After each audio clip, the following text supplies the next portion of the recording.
The old grocery stores were simple. You grabbed a familiar brand, paid a little extra for peace of mind, and assumed the big names had the basics under control. That feeling is getting weaker. Recent polling found nearly half of U.S. adults had seen or heard at least some news about food recalls in the prior 6 months. Gallup found more than a third of Americans threw out or returned food in the past year because of a recall or safety advisory. And YouGov found that among people affected by a food recall, nearly 1 in 2 said it caused a moderate or strong drop in trust in the brand involved. That matters because after this video, you will be better at spotting which brands are dealing with a rough patch, which problems are about safety, which are about pricing or marketing, and which warning signs shoppers keep missing until the trust is already gone. Boar's Head is near the top because this was not some tiny labeling slip that only food lawyers noticed. This was the kind of story that changes everyday behavior fast. The final federal outbreak, tally linked to deli meats sliced at delis, reached 61 cases across 19 states, with 60 hospitalizations and 10 deaths. Boar's Head recalled more than 7 million pounds of ready-to-eat meat and poultry products made at the Virginia plant tied to the outbreak. Then the story got even worse for trust, because it stopped sounding like a random accident and started sounding like the kind of sanitation breakdown shoppers assume cannot happen at a premium deli brand. Reporting based on government records described insects, mold, slime, meat residue, and other unsanitary conditions at Boar's Head plants, while AP also reported federal officials later took over inspections when the troubled Virginia facility moved toward reopening. The reason this hit so hard is simple. Boar's Head was not sold as the cheap option. It was sold as the safer, better deli counter upgrade. When a premium brand gets tied to a major listeria outbreak, the product itself is only half the damage. The other half is the story people tell themselves after that. If this can happen here, where else am I trusting the label more than the system behind it? That is how distrust spreads from one product to an entire refrigerated category. Gerber is on this list because baby brands live under a different rule. Adults will forgive a weird flavor, a price hike, or even a mediocre reformulation. They do not easily forgive a brand that asks for trust around babies and then ends up in a safety headline. In late January 2025, Gerber announced a recall and full discontinuation of all batches of its Soothe and Chew teething sticks because of a potential choking hazard for babies and young children. The FDA notice said the recall followed consumer complaints of choking incidents and that one emergency room visit had been reported. That matters because this was not just a narrow lot code issue. It was every batch of that product. When a company has to pull every batch of something meant for infants, parents do not process that like normal grocery news. They process it like a betrayal of the basic promise. And that promise is not fancy. It is just this. If your product is built for babies, it should be extra boring from a safety perspective. No surprises, no drama, no emergency room stories. The deeper reason distrust builds here is that baby branding works by borrowing calm. Soft colors, soft words, tiny portions, careful claims. The whole package says, "We thought this through, so you do not have to panic." When that calm breaks, it breaks hard. Parents do not just stop trusting the one recalled item. Many start looking at the whole aisle with different eyes. Lunchables makes this list for a different reason. This one is less about a classic outbreak and more about the collision between convenience marketing and growing public suspicion about what kid food really means. In 2024, Consumer Reports said its tests found Lunchables and similar snack kits contained relatively high levels of lead, cadmium, and sodium, and all but one of the tested kits contained phthalates. Later that year, AP reported Kraft Heinz stopped serving the school-designed Lunchables meals it had created for U.S. schools, saying demand did not meet targets.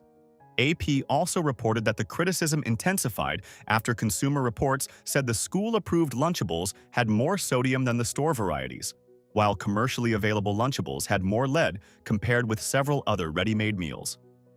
Now, to be fair, the reports did not say the products broke federal safety limits. That distinction matters. But it also misses why distrust grows. Most parents are not doing a courtroom analysis in the grocery aisle.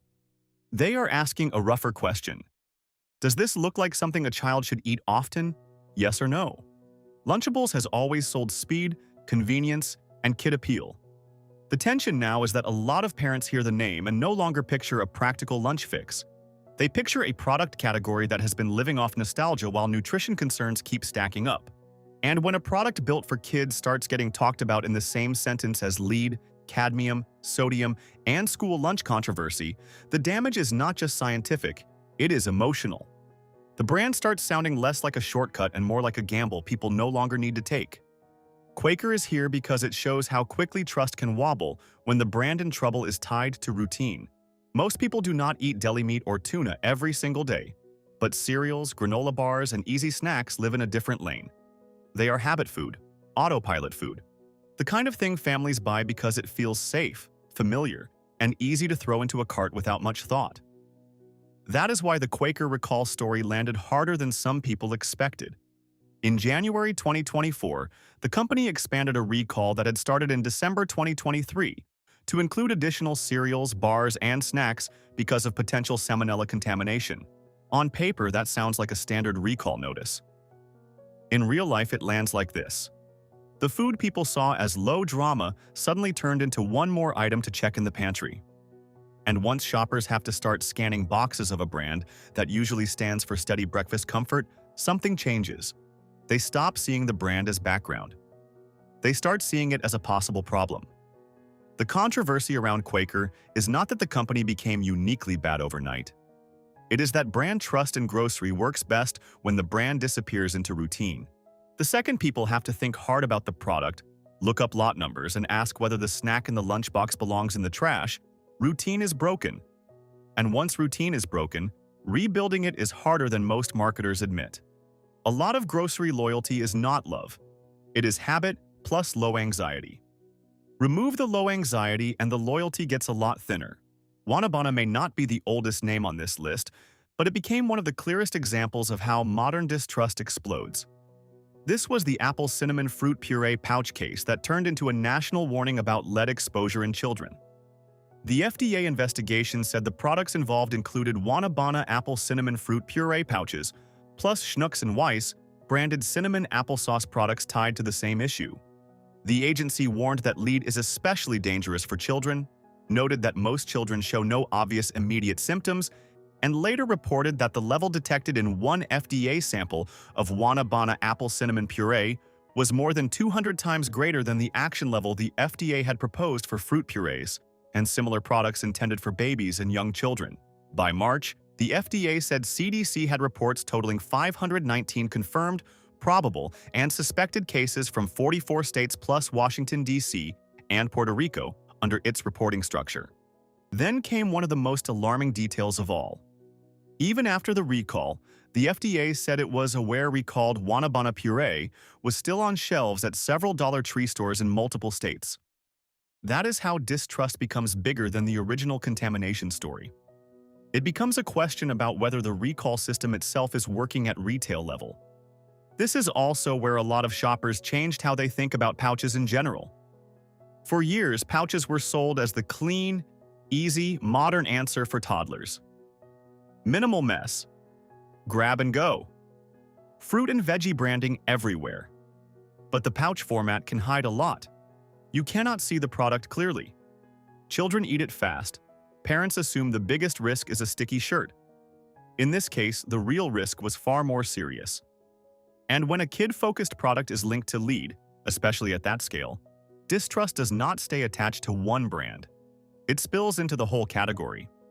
Jif is a reminder that brands can spend decades becoming a pantry default and still lose a chunk of trust in a single outbreak.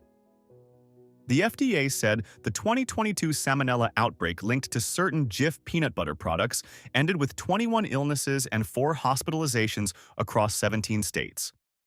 The agency also noted the product had nationwide and international distribution, and that the recall spread beyond jars because other companies had used the recalled peanut butter as an ingredient in new products or repackaged it into snack items. That last part matters more than people think.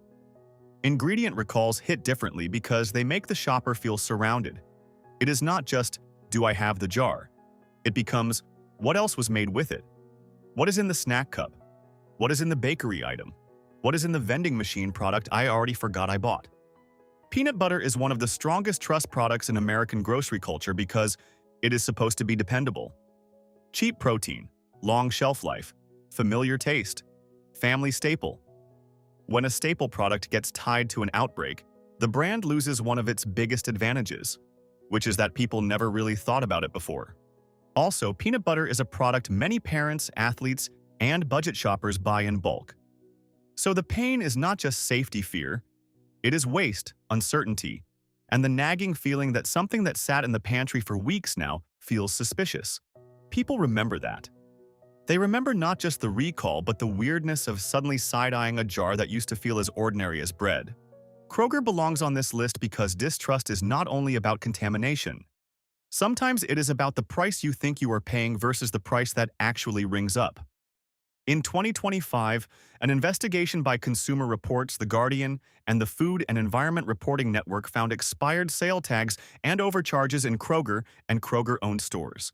One summary of that reporting said, shoppers found more than 150 items with expired sale labels that led to overcharges, averaging just over 18%. The Guardian reported that the shopping tests found expired tags in 14 of the 26 stores reviewed across 14 states and Washington, D.C., with average overcharges of about $1.70 per item. Kroger pushed back, saying the sample was too limited to prove widespread problems. That side of the story matters, and fairness matters. But so does the customer experience. Grocery shopping already feels like a math test people did not ask to take. Digital coupons, app-only deals, member prices, shelf tags that start and stop on different dates, shrinking pack sizes. If the sale sign says one thing and the register says another, shoppers do not experience that as a small systems error. They experience it as disrespect. And repeated pricing problems hit a brand in a sneaky way because they make every future deal look suspicious.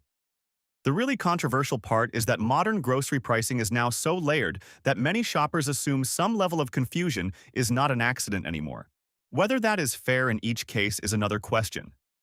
But once people start believing the shelf is a negotiation instead of a fact, trust drops fast. At that point, the brand problem is not food safety, it is credibility.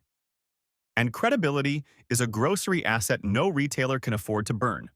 Trader Joe's makes the list because its whole appeal depends on curation. People shop there partly because they believe someone already filtered the nonsense out. That is the brand magic. Fewer choices, more confidence. So when a Trader Joe's product lands in a serious recall, it can feel bigger than the size of the actual event. In February 2025, the FDA posted a recall from Tri-Union Seafoods covering select Trader Joe's canned tuna, along with other brand names, because a manufacturing defect in certain easy-open pull-tab lids could compromise the seal over time and potentially allow contamination with Clostridium botulinum, the bacteria behind botulism. Consumers were told not to use the product even if it did not look or smell spoiled. The company said no illnesses had been reported. That is an important qualifier. But it also shows why this kind of recall unnerves people so much. Botulism is one of those words that instantly cuts through casual shopping logic. It does not sound like a routine problem. It sounds final. And the detail that the can might look normal is even worse for trust, because shoppers like visible risk. Mold you can see, a bad smell you can catch, leaks you can notice. A defect that hides until it matters attacks the basic comfort people place in packaged food. Trader Joe's has survived recalls before and still has a loyal following. But loyalty like that depends on the sense that the store brand ecosystem is tightly controlled. The more often shoppers hear that a carefully curated private label item had a serious packaging or contamination issue, the more they start asking whether the curation is mostly aesthetic. Great packaging can make a shelf look calm. It cannot make a weak seal strong. Kirkland's Signature is on this list because private label trust rises and falls on one brutal question. If you are going to ask shoppers to trust the store's own name across huge chunks of the cart, are you actually running a tighter ship? In late 2024, an FDA-posted recall covered Kirkland's Signature organic pasture-raised eggs because of potential salmonella contamination. The company said 10,800 retail units were affected and explained that the recall began after eggs not intended for retail distribution were instead packaged and distributed in retail packaging. That is the kind of line shoppers hate reading because it does not sound like bad luck. It sounds like a process mistake. Around the same period, the FDA also posted a recall of 111 cases of Kirkland's signature smoked salmon after laboratory testing confirmed Listeria monocytogenes. Taken separately, those are limited incidents. Put together, they show why store brands can lose trust quickly once cracks appear. Kirkland works because members believe the Costco label is not just cheaper than a national brand. They believe it is carefully selected, scaled, and monitored. When that belief meets a salmon recall in one item and a distribution control problem in another, shoppers start doing something private labels cannot afford: comparing the store brand to the national brand on risk instead of value. And once that comparison starts, the savings no longer feel like the whole story. The behind-the-scenes truth here is that private label strength is a fragile thing. The label borrows the retailer's reputation. That is powerful when everything runs smoothly. But it also means one food safety issue can make customers rethink trust across categories that have nothing to do with the original product. Great value belongs here because Walmart's house brand is built on a plain promise: everyday basics, everyday prices, less drama. The problem is that basic becomes a problem when shoppers start seeing too many recall notices attached to the same label. In May 2024, the FDA posted a recall of one lot of great value organic black chia seeds because of the potential presence of salmonella. Later that year, the FDA posted Treehouse Foods' broad waffle and pancake recall tied to potential Listeria contamination, and the product list included multiple great value waffles and pancakes with best buy dates stretching well into the following year.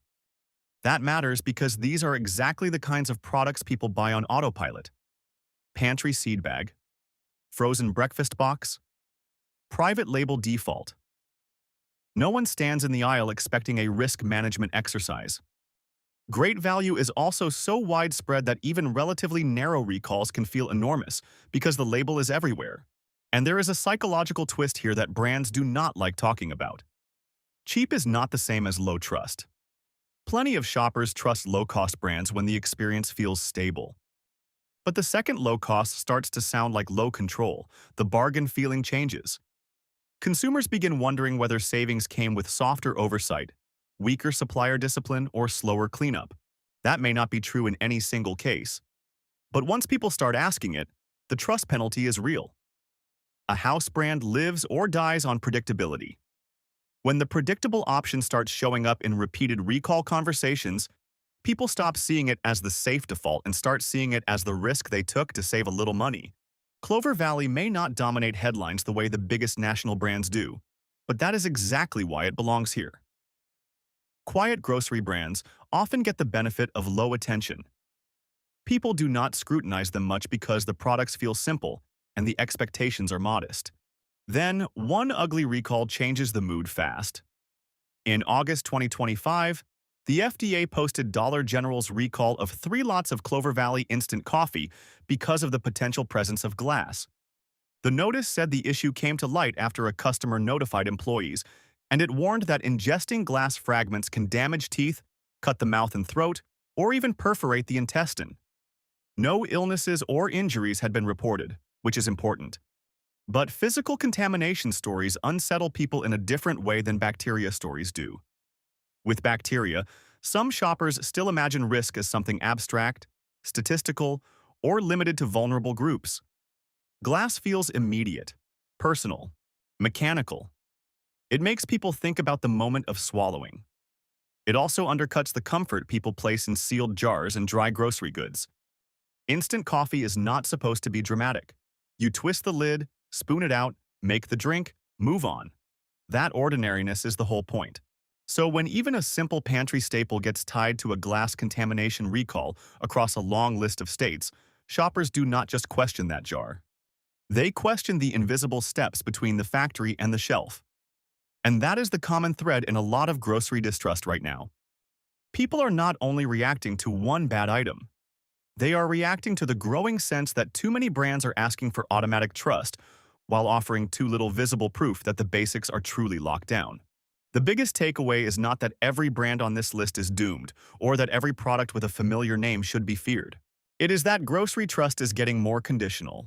Shoppers are less willing to confuse familiarity with safety, low price with honesty, premium branding with tighter controls, or kid-friendly packaging with health.